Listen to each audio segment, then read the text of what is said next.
lidah ya. Nah, lihat ini. Mata untuk Melihat. kalau hidung, Mencium. kalau lidah, Merasakan. mengucap rasa. Kalau telinga, Mendengar. kalau tangan, Meraba. meraba. Oke, bagus ya. Jadi Ibu jelaskan dulu untuk struktur mata. Yang pertama, sklera. Apa itu sklera? Sklera adalah bagian mata yang berfungsi untuk menutupi seluruh bola mata, kecuali bagian kornea. Sklera ini tersusun dari jaringan yang terikat dengan serat yang kuat serta berwarna putih sedikit kurang. Sklera ini bisa dikatakan bagian mata yang tidak tembus terhadap cahaya. Jadi sklera itu bagian mata yang dalam, artinya tidak dapat tembus oleh cahaya. Yang kedua, koroid. Apa itu koroid? Jadi koroid itu adalah lapisan mata yang berasal di bagian tengah dan di dalamnya terdapat pembuluh darah. Pembuluh darah berfungsi untuk memberikan nutrisi dan oksigen pada mata, khususnya bagian mata retina. Koroid ini warnanya gelap karena berfungsi melindungi bola mata dari macam-macam gangguan seperti cahaya yang berlebih. Artinya kalau kita di sini tuh ibaratnya tuh di luar bola mata ini kan, kalau misalkan kita kelilipan atau kita kena cahaya yang sangat silau itu, jadi dia melindungi mata di bagian luar. Paham? Paham. Iya, yang ketiga retina. Apa itu retina? Ya, retina adalah bagian mata yang berupa lapisan dan sangat peka terhadap rangsangan cahaya. Seluruh bagian yang ada di retina mempunyai hubungan dengan sel-sel saraf yang serabutnya dapat menyusun urat-urat saraf optik yang bentuknya memanjang sampai ke bagian otak. Di retina terdapat tulang, di mana tulang tersebut berfungsi sebagai pelindung bola mata sekaligus sebagai tempat keberadaan mata. Tulang yang ada pada retina ini disebut tulang orbita. Jadi tulang yang di samping mata ini yang menahan, yang menopang mata ini, itulah yang disebut tulang orbita. Kalau tidak ada tulang ini, mata kita akan melorot ke bawah, tidak ada penahannya. Ya, yang keempat, lensa. Apa itu lensa? Ya, lensa adalah bagian mata yang terletak pada bagian belakang iris dan pupil. Bagian mata yang satu ini berfungsi untuk memusatkan cahaya dari objek pada retina.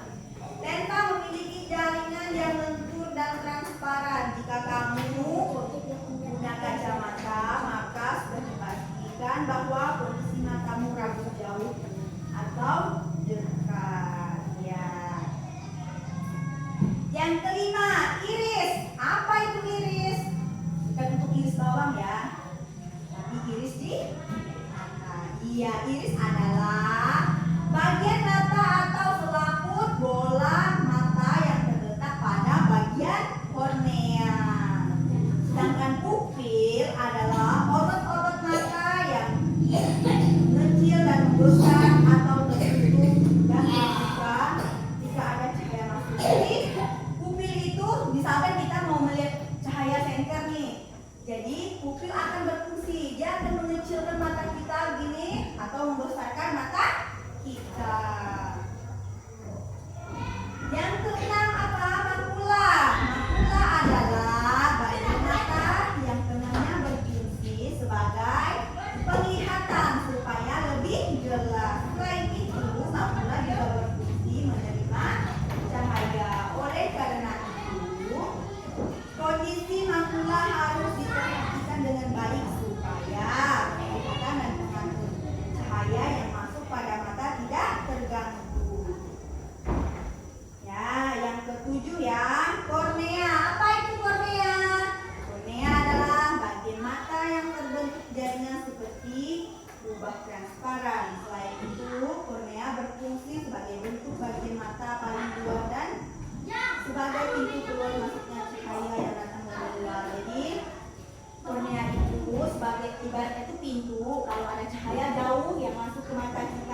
tulang, dan labirin membran.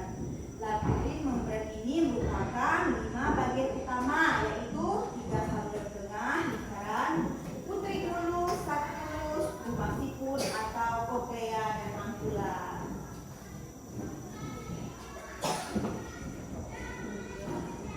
Yang ketiga, hidung. Hidung untuk apa fungsinya? Mencium. Iya, untuk mencium bau.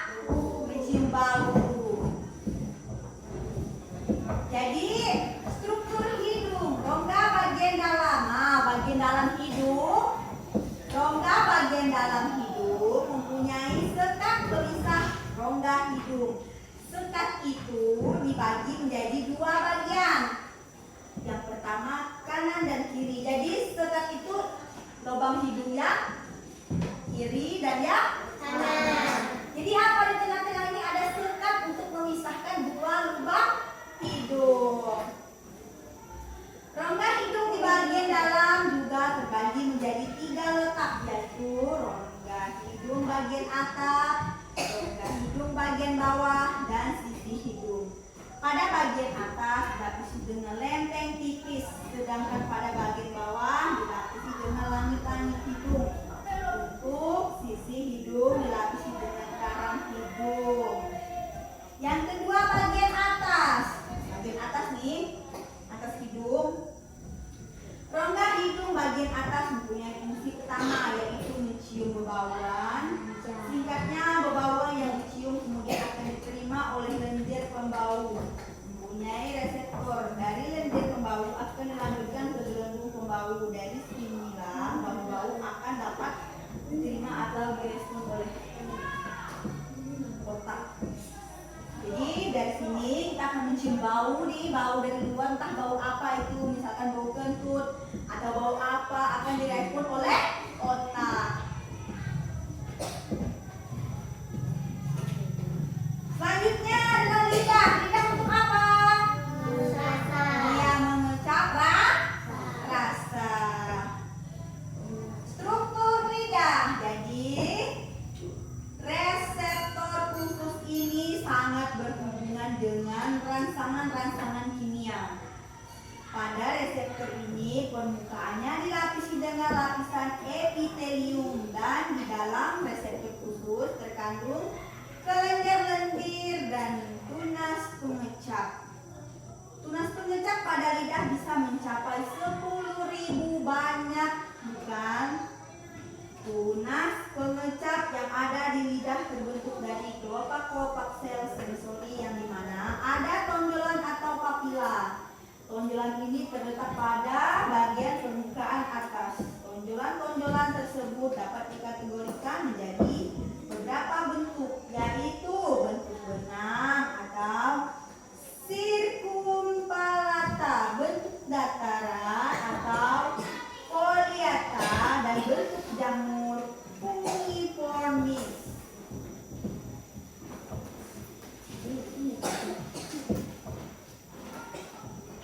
Selanjutnya, kulit. Fungsi kulit apa? Meraba. Ya.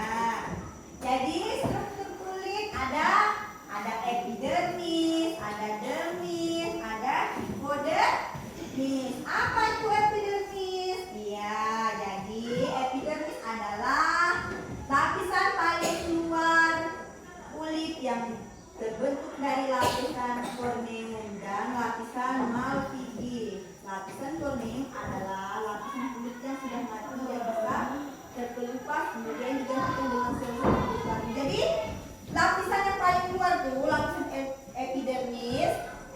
Selanjutnya itu ada yang namanya lapisan corneum. Itu ibaratkan kulit mati kita tuh. Kalau kita sering pakai body lotion kan, kalau ada kulit yang menghitam itu dia akan melupas.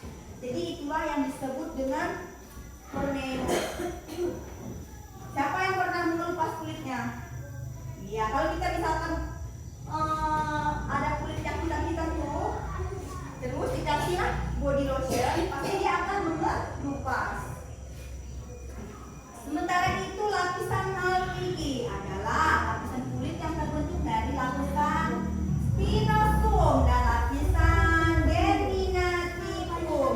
Selain itu lapisan malpighi terdapat kandungan pigmen melanin yang dapat memberikan warna kulit. Nah, warna kulit yang dapat memberi lapisan warna kulit misalnya ada sawo matang, ada kuning langsat, ada putih. Itu ya adalah lapisan malpighi. Dengan kata lain, warna kulit manusia tergantung pada kandungan melanin. Yang kedua, dermis. Lapisan tengah pada kulit manusia dinamakan dermis. Di dalam lapisan dermis ini terdapat pembuluh darah, ujung saraf, akar rambut, kelenjar, telinga, dan kelenjar minyak. Jadi di lapisan kulit ini ada yang namanya dermis. Jadi dia kayak mengeluarkan minyak. Kalau kata kita di sini antara daging dengan kulit. Kedua itu untuk mengeluarkan lapisan minyak-minyak gitu ya. Yang ketiga, hipodermis. Lapisan paling dalam pada kulit manusia disebut hipodermis dan berada di bawah lapisan dermis. Lemak yang terkandung pada lapisan ini sangatlah banyak. Lemak-lemak yang tersimpan berfungsi sebagai cadangan makanan, menahan panas tubuh, dan melindungi tubuh dari berbagai macam benturan. Baiklah, paham semuanya? Ya, paham ya.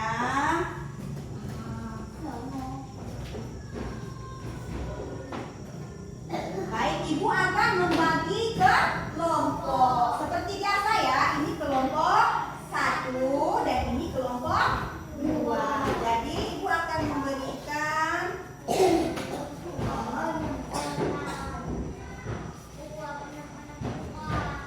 silakan diisi ya. Silakan diisi. Silakan yang kelompok ini gabung ke sini, yang kelompok ini bergabung ke sini. Silakan. Nah, diisi. Misalnya, perhatikan ke sini ya. Nama panca indera misalnya mata. Mata berfungsi untuk apa? Melihat. Iya, seperti itu ya. Silakan dikerjakan.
Mata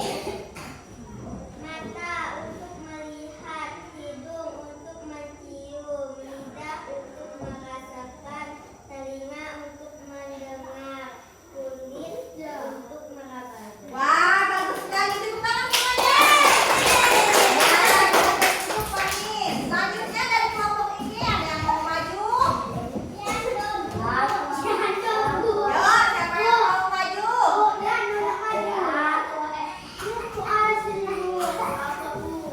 Silakan maju, presentasikan hasil kelompoknya. Iya, Noma. Bacakan, Noma.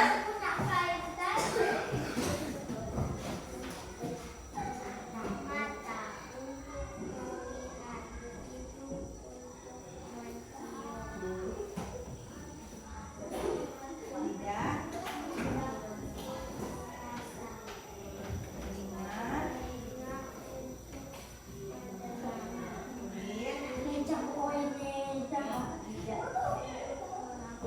Ya, silakan dulu. Tepuk tangan dulu buat Noma.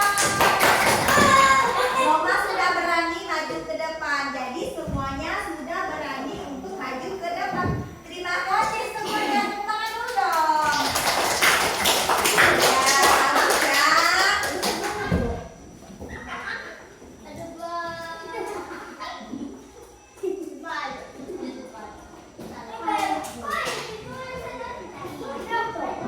Bagus. Kalau begitu yang terpilih apa yang sudah dipelajari hari ini jangan dilupakan ya. Kita harus selalu menjaga kesehatan panca indera agar tetap bisa berfungsi dengan baik. Sebagai penutup nih, sebagai penutup ya. Nah, sebagai penutup, Ibu akan memberikan tugas PR ya. Ada di halaman yang sudah ditentukan. Dikerjakan di rumah.